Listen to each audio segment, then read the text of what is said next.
సర్దార్ సర్వాయి పాపన్న గౌడ్ ఆశయాలను కొనసాగిస్తూ బీసీలకు రాజ్యాధికారం దిశగా అంతా ఐక్యంగా ముందుకు సాగుతామని గోదావరికని పట్టణ గౌడకుల సంఘం పెద్దలు సూచించారు.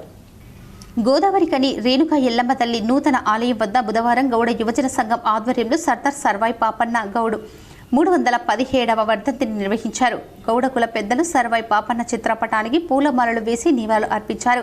ఈ సందర్భంగా గౌడ సంఘం పెద్దలు కోట రవి గౌడ్, మండ రమేష్ గౌడ్ మాట్లాడుతూ 300 ఏళ్ల క్రితం పాలకులు పన్ను వసూలుకు వ్యతిరేకంగా ఉద్యమించిన వీరుడు సర్దార్ సర్వాయి పాపన్న అని కొనియాడారు.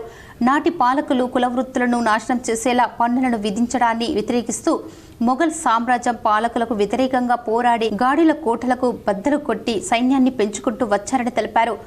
అగ్రవర్ణాల నుండి రాజ్యాధికారాన్ని సాధించుకునే దిశగా బీసీలు అందరూ ఐక్యంగా ఉండి ముందుకు సాగాలని కోరారు. సర్వాయి పాపన్న ధీరత్వంలో గౌడ కులస్తులంతా రాజ్యాధికారం దిశగా అడుగులు వేయాలని పిలుపునిచ్చారు.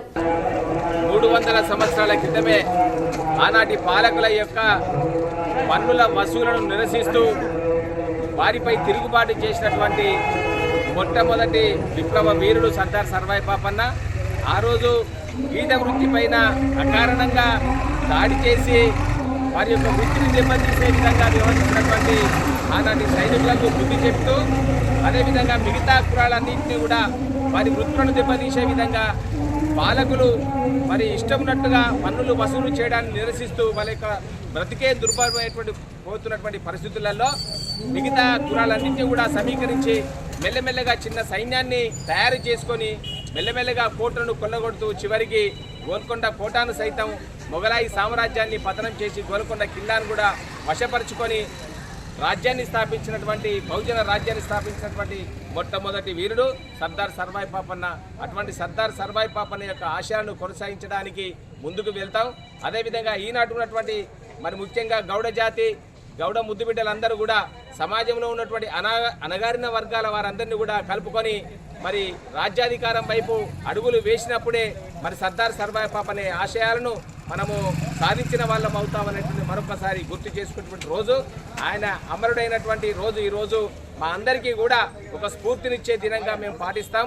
ముందు కూడా సర్దార్ సర్వాయి పాపన్న యొక్క ఆశయాలను ముందుకు తీసుకెళ్ళడానికి కంకణ బద్దలం అవుతామనేటువంటి ఆశిస్తే ఏం రాదు, శాసించితేనే ఏదైనా సాధించగలమని చెప్పి 300 సంవత్సరాల క్రితమే మరి బహుజన హక్కుల కోసం బహుజన కులాల కోసము మరి పోరాటం చేసి మరి రాజ్యాధికారం ఉంటేనే ఏదైనా సాధించవచ్చు అనేటువంటి గొప్ప నినాదంతో మరి అందరికంటే ముందు దాదాపు 300 సంవత్సరాల క్రితం బహుజన నాయకుడిగా ఎదిగినటువంటి సర్దార్ సర్వాయి పాపన్న వర్ధంతి 315వ వర్ధంతిని పురస్కరించుకొని ఈరోజు గోదావరికని పట్టణంలో మరి గౌడ కులస్తులు అందరం కలిసి మరి వారికి ఘనంగా నివాళులు అర్పించడం జరుగుతూ ఉంది.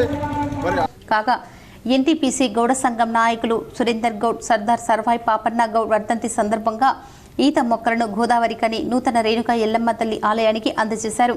ఈ కార్యక్రమంలో గౌడ యువజన సంఘం నాయకులు గున్నాల శ్రీధర్ గౌడ్, వంగ శ్రీనివాస్ గౌడ్, మహేందర్ గౌడ్, రాజు గౌడ్, జనార్దన్ గౌడ్, కుమార్ గౌడ్, మధు గౌడ్ పెద్ద ఎత్తున గౌడ కులస్తులు పాల్గొన్నారు.